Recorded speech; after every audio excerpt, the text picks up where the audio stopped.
क्या आपके दांत में दर्द है?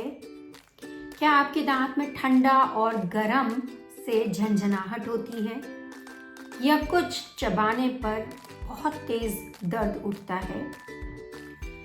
बने रहिएगा इस वीडियो के एंड तक ये जानने के लिए कि वो कौन से 3 साइन हैं जो डेंटिस्ट देखते हैं और रूट कैनाल ट्रीटमेंट का सुझाव देते हैं।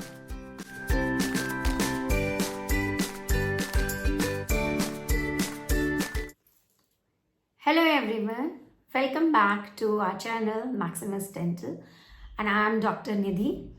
I am a root canal specialist and an endodontist.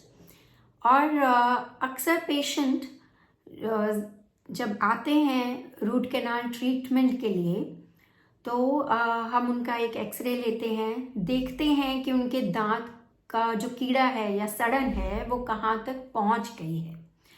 उसके साथ हम पेशेंट की हिस्ट्री लेते हैं जिसमें पेशेंट से पूछते हैं कि उनको दांत में जिस दांत का रूट कैनाल ट्रीटमेंट के लिए आए हैं उस दांत में दर्द है, कितना दर्द है।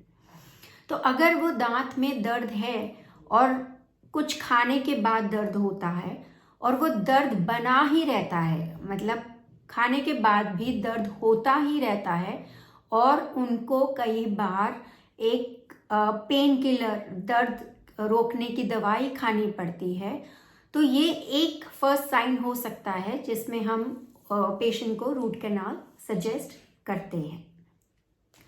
दूसरा साइन है अगर पेशेंट को ठंडा गरम लगता है या ठंडा गरम से झंझनाहट होती है और वो होती ही जाती है, मतलब उन्होंने जैसे फॉर एग्जांपल चाय पीने के बाद दर्द दांत में अचानक से फिर शुरू हो गया और वो दर्द हो ही रहा है, वो बंद नहीं हुआ और जैसे 10 मिनट 15 मिनट वो होता ही गया और उसके बाद वो कम हुआ, तो ये भी एक साइन हो सकता है कि दांत में शायद दांत को बचाने के लिए रूट कैनाल ट्रीटमेंट की ज़रूरत पड़े।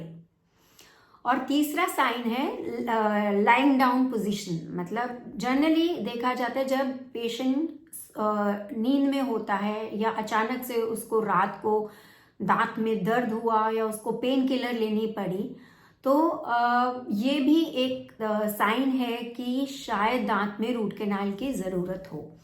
ये जनरली डेंटिस्ट हिस्ट्री लेते हैं जब पेशेंट से पूछते हैं कि आपको दर्द कैसा है या ठंडा गरम लग रहा है, चबाने पे दर्द है, और फिर डेंटिस्ट साथ में एक एक्सरे भी लेते हैं।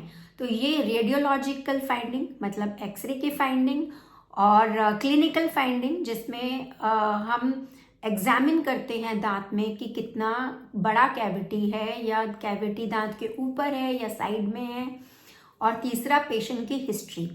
अगर ये सब चीज़ें कोरिलेट होती हैं और ये निष्कर्ष लगता है कि हाँ दांत को बचाने के लिए रूट कैनाल ट्रीटमेंट की ही ज़रूरत पड़ेगी, तो ही डेंटिस्ट आपको रूट कैनाल ट्रीटमेंट सजेस्ट करते हैं और उस सिचुएशन में दांत बचाने के लिए रूट कैनाल ट्रीटमेंट ज़रूरी हो जाता है। Thank you.